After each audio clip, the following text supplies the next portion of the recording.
bien pour les favoris.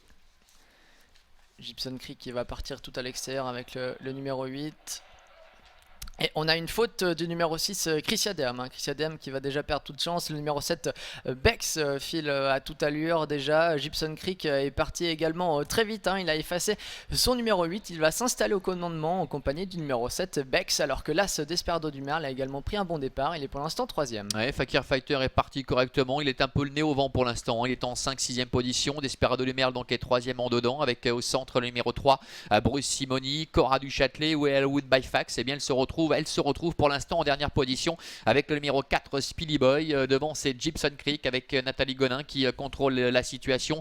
Bex est en 2ème position avec en 3ème position la présence de Fakir Fighter. Et en dehors c'est Daphné de Favrol, le numéro 13 qui pointe le bout de son nez en 3ème épaisseur, qui vient maintenant à la hauteur des premiers. Daphné de Favrol qui va rejoindre en tête de course le numéro 8 Gibson Creek. Bex est toujours sur une 2ème ligne à la corde juste devant Desperado du Merle. Cora du Châtelet est également dans ce wagon de la corde. À l'extérieur on retrouve Fakir Fighter qui est actuellement en 5ème position. Et Alwood by Fax, le numéro 9, se décale maintenant. Alwood by Fax, l'une des favoris de cette épreuve, passe à l'attaque. Elle vient très vite en 3ème épaisseur. Oui, parce que ça ne va pas vite du tout. Nathalie Gonin avait mis au pas ses adversaires aux commandes de Gibson Creek. Et André Humbert en a profité pour se décaler, pour essayer de venir peut-être au bon moment. Bien évidemment, il se retrouve un petit peu contré maintenant. Alwood by Fax qui est en 3ème épaisseur, qui va pouvoir passer à Daphné de Favrol et qui vient maintenant à la hauteur de l'animateur Gibson Creek. Gibson Creek avec Alwood by Fax qui continue sur sa lancée. D'ailleurs Alwood by Fax qui parvient à prendre la tête et la corde.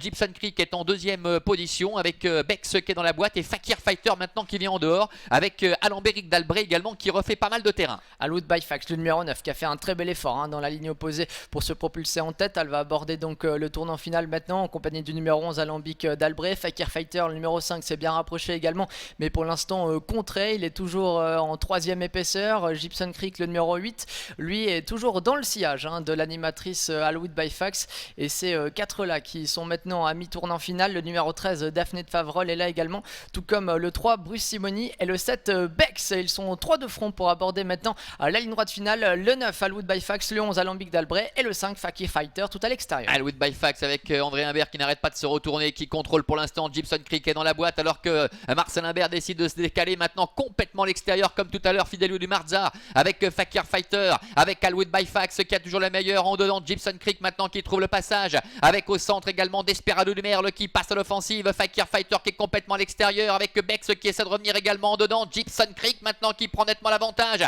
avec Fakir Fighter à l'extérieur. Alwood by Fax qui plafonne. Desperado du Merle qui essaie de revenir avec Cora du Châtelet aux abords du poteau. Gibson Creek, Fakir Fighter. Gibson Creek qui l'emporte. Fakir Fighter est peut-être 2ème. À voir avec le numéro 1 Desperado du Merle.